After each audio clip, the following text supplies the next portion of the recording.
5 reason जिनकी वजह से आपका मेंस्ट्रुअल कप लीक कर रहा हो सकता है, और ये 5 रीजंस को आप किस तरीके से फाइंड आउट कर सकते हैं, उन प्रॉब्लम को कैसे सॉल्व कर सकते हैं, और किस तरीके से आपका जो मेंस्ट्रुअल कप है वो लीक करना बंद करेगा, ये मैं आपको बताने वाली हूँ। ठीक है, देखिए पहले ही हमें इतना पेन हो रहा होता है, और अगर उसमें लीकेज और बढ़ जाए उसका अलग प्रॉब्लम आ जाती है। अब जो चीज़ आप सॉल्व नहीं कर सकते, जैसे कि आपका पीरियड पेन, वो आप सॉल्व नहीं कर सकते। कई बार हेल्थ इश्यूज होते हैं, या फिर आपको पीसीओडी होता है, बहुत कोशिश करने के बाद भी पेन कम नहीं होता, पेन किलर लेने के बाद भी कम नहीं होता। लेकिन एक पेन जो आप डिजर्व नहीं करते वो है कि आपको पीरियड्स की इतनी बड़ी प्रॉब्लम में अब आपको बार बार लीकेज हो रहा है, आपको जाकर के क्लीनिंग करनी पड़ रही है। वो प्रॉब्लम आप उससे आपको बचाने के लिए आप ये वीडियो लास्ट एंड तक देखिए।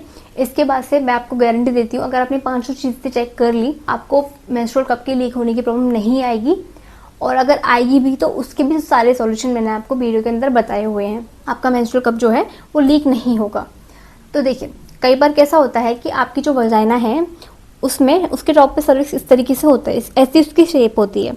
अगर उसकी शेप ऐसी है और मेंस्ट्रुअल कप उसके अंदर आप इस तरीके से डाल रहे हो, तो कई बार सर्विक्स उसके अंदर इस तरीके से डूब जाता है। ठीक है, तो इसमें जो ब्लड भरा होता है वो उसकी दीवारों से बाहर आने लगता है, और इसीलिए आपका मेंस्ट्रुअल कप लीक होता है। तो इस प्रॉब्लम से बचने के लिए आपको क्या करना है कि आप देख लीजिए आपका मेंस्ट्रुअल कप कितना भरने के बाद से लीक होना स्टार्ट होता है। अगर मान लीजिए वो इतना भरने के बाद से लीक होना स्टार्ट हो रहा है, तो आप क्या कर सकते हो कि आप फर्स्ट और सेकेंड डे में सिर्फ इतना भरने तक आप देख लीजिए 3 या 4 या 5 घंटे में ये इतना कब तक भर रहा है, उतने टाइम में आप इसको एम्प्टी आउट करके वापस इंसर्ट कर सकते हो। रीज़न नंबर 2 कि आपका मेंस्ट्रुअल कप क्यों लीक हो रहा है। देखिए कई बार ऐसा होता है कि आपका जो मेंस्ट्रुअल कप है, मान लीजिए मेरा जो हाथ है वो वजाइना है, और इस तरीके से मेंस्ट्रुअल कप इसमें इंसर्ट किया हुआ है आपने। अगर मैं अपने हाथ को इस तरीके से दबाऊं तो क्या होगा, आप सोचिए, इसमें लीक होने के चांसेस बढ़ जाएंगे, राइट। ऐसा ही होता है फर्स्ट और सेकेंड डे, आपके वजाइना में बहुत ज़्यादा कॉन्ट्रैक्शंस हो रहे होते हैं, और कई बार आप पेन की वजह से कभी इधर मुड़ते हो कभी उधर मुड़ते हो, हम सब ऐसा करते हैं। कई बार बहुत पेन हो रहा होता है, इस सिचुएशन में आप क्या कर सकते हो, आप इस तरीके का पैंटी लाइनर यूज़ कर सकते हो। ये पैंटी लाइनर का सबसे अच्छी बात ये होती है कि ये पैड की वजह से आपको भारी भरकम फील नहीं होते, या फिर रैशेस नहीं होते, इससे बहुत ही हल्का सॉफ्ट होता है। आपको बिल्कुल एहसास नहीं होगा कि आपने पैंटी लाइनर यूज़ किया हुआ है। ये बिल्कुल सीमलेस होते हैं, और इन पर इतना ब्लड नहीं भी आता है कि ये पूरा खराब हो जाए। बाई चांस 1 2 3 डॉट इस पर ब्लड के आते हैं, लेकिन किसी भी तरीके की प्रॉब्लम से बचने के लिए आप इस तरीके के पैंटी लाइनर यूज़ कर सकते हो। और इसकी सबसे अच्छी बात ये होती है, अगर आप विद विंग्स ये खरीदते हो तो अपनी जगह से हिलता भी नहीं है और कुछ प्रॉब्लम नहीं होती। आप जो भी आपका मेंस्ट्रुअल कप से थोड़ा बहुत ब्लड निकल के आ रहा है तो उससे वो आपको बचा लेगा।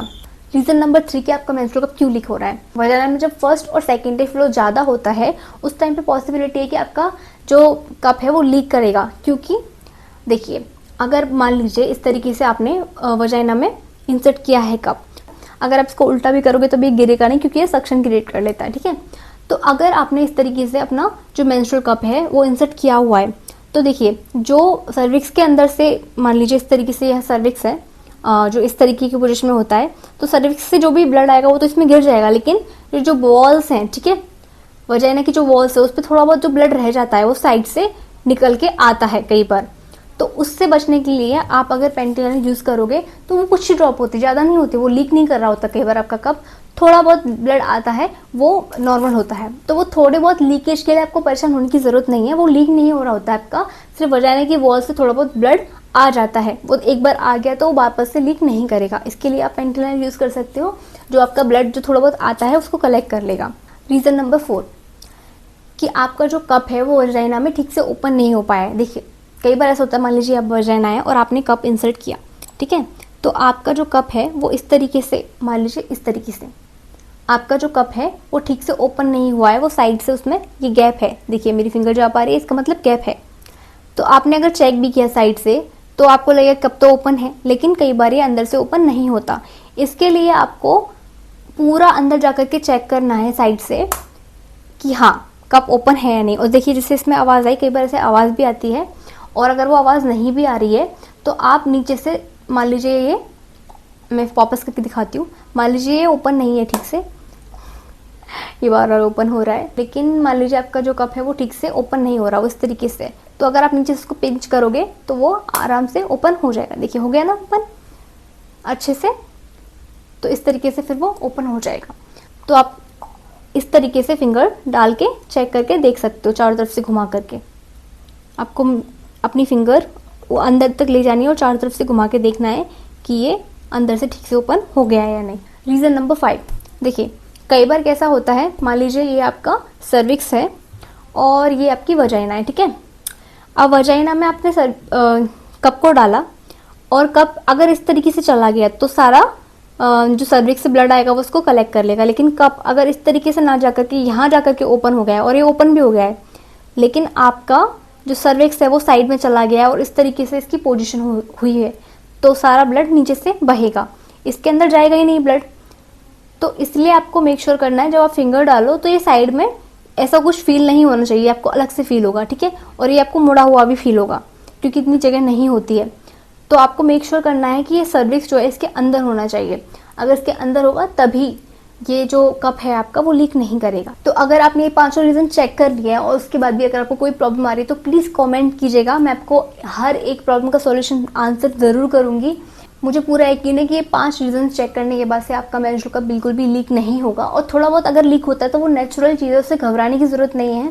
फर्स्ट सेकेंड डे में वो लीक होना बहुत लाजमी सी बात है, वो लीक होता ही है, पर कुछ ही ड्रॉप होते हैं, उससे प्रॉब्लम नहीं होती है। आप पेंटी लाइनर यूज़ कर सकते हैं फर्स्ट सेकेंड डे में। अगर आपने 5 चीज़ें चेक कर ली हैं और आप पेंटी लाइनर भी यूज़ कर रहे हो फिर भी आपको अगर प्रॉब्लम आ रही है तो आप एक काम कर सकते हो। मैं अपने फर्स्ट और सेकेंड डे में हमेशा नॉर्मल पेंटी की जगह पर पीरियड पेंटी यूज़ करती हूँ। उससे कैसा होता है कि अगर थोड़ा बहुत एक्स्ट्रा ब्लड फ्लो हो भी रहा है, कहीं इधर उधर जा रहा है, तो वो पूरा उसको ऑब्जर्व कर लेती है। फर्स्ट और सेकेंड डे में पीरियड पेंटी यूज़ करने से कुछ प्रॉब्लम नहीं होती। अगर ये सारे रीजंस चेक करने के बाद भी अगर आपको कोई भी प्रॉब्लम आती है तो आप प्लीज़ कमेंट में लिखिएगा, मैं आपको ज़रूर उसकी सॉल्यूशन दूंगी, आपको ज़रूर मैं रिप्लाई करूँगी। अगर आपके बहुत सारे क्वेश्चन होंगे तो पीरियड्स में लीकेज के लिए मैं आपको एक और वीडियो बना करके दे देती हूँ, आप बिल्कुल बेफिक्र रहिए। इसके बाद से आपको पीरियड्स में जो लीकेज की प्रॉब्लम है वो बिल्कुल नहीं होगी। धन्यवाद, थैंक यू।